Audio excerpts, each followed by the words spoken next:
ìjọba ìpínlẹ̀ kwara ti fi ìyà tó tọ́ jẹ olùkọ́ tó ṣàkọlù sí agùnbánirò. ìjọba ìpínlẹ̀ kwara ti fi ìjìyà tó tọ́ jẹ olùkọ́ ilé-ẹ̀kọ́ tí wọ́n fi ẹ̀sùn kàn wípé ó ṣe àkọlù sí agùnbánirò tó ń sìnrú-ìlú ní ilé-ẹ̀kọ́ government day junior secondary school kúnléndé ìlọrin ìpínlẹ̀ kwara. nínú àtẹ̀jáde kan tí kọmíṣánná tó ń rí sí ètò ẹ̀kọ́ àti ìdàgbàsókè ọmọnìyàn Hajiya Sa'adatu Modibo Kawu àti alága fún àjọ tó ń ṣàmójútó ẹ̀ka ètò ẹ̀kọ́ ní ìpínlẹ̀ kwara Malam Bello Tawhid Abubakar dìjọ buwọ́lù ní ìjọba ti ṣe lálàyé pé ìgbìmọ̀ oníwádìí tí wọ́n ṣe àgbékalẹ̀ rẹ̀ lórí ọ̀rọ̀ ọ̀hún rí i pé olùkọ́ náà Hajiya Hamsat Fatima Níkẹ́ jẹ̀bi ẹ̀sùn pé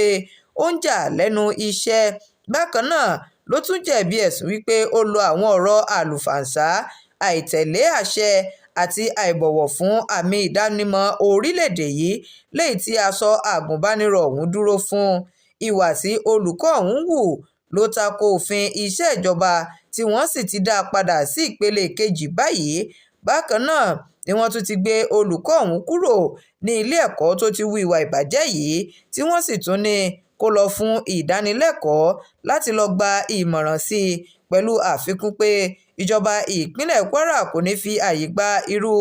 ìwà tí ò tọ̀nà báyìí tí ìjọba ti wá mú dá àwọn alákòóso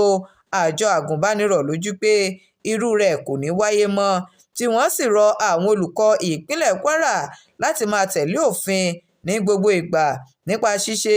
iṣẹ́ wọn bí iṣẹ́, gẹ́gẹ́ bí ìjọba náà ó ṣe tẹ̀síwájú láti máa ṣètò ìdánilẹ́kọ̀ọ́ lórí àwọn ìlànà àtẹ̀lé nídìí iṣẹ́ olùkọ́ ní ìpínlẹ̀ ọ̀hún. Shakirat Arówólò Nurudeen ló ń jábọ̀ ìròyìn fún iléeṣẹ́ Atótó Arére Online TV.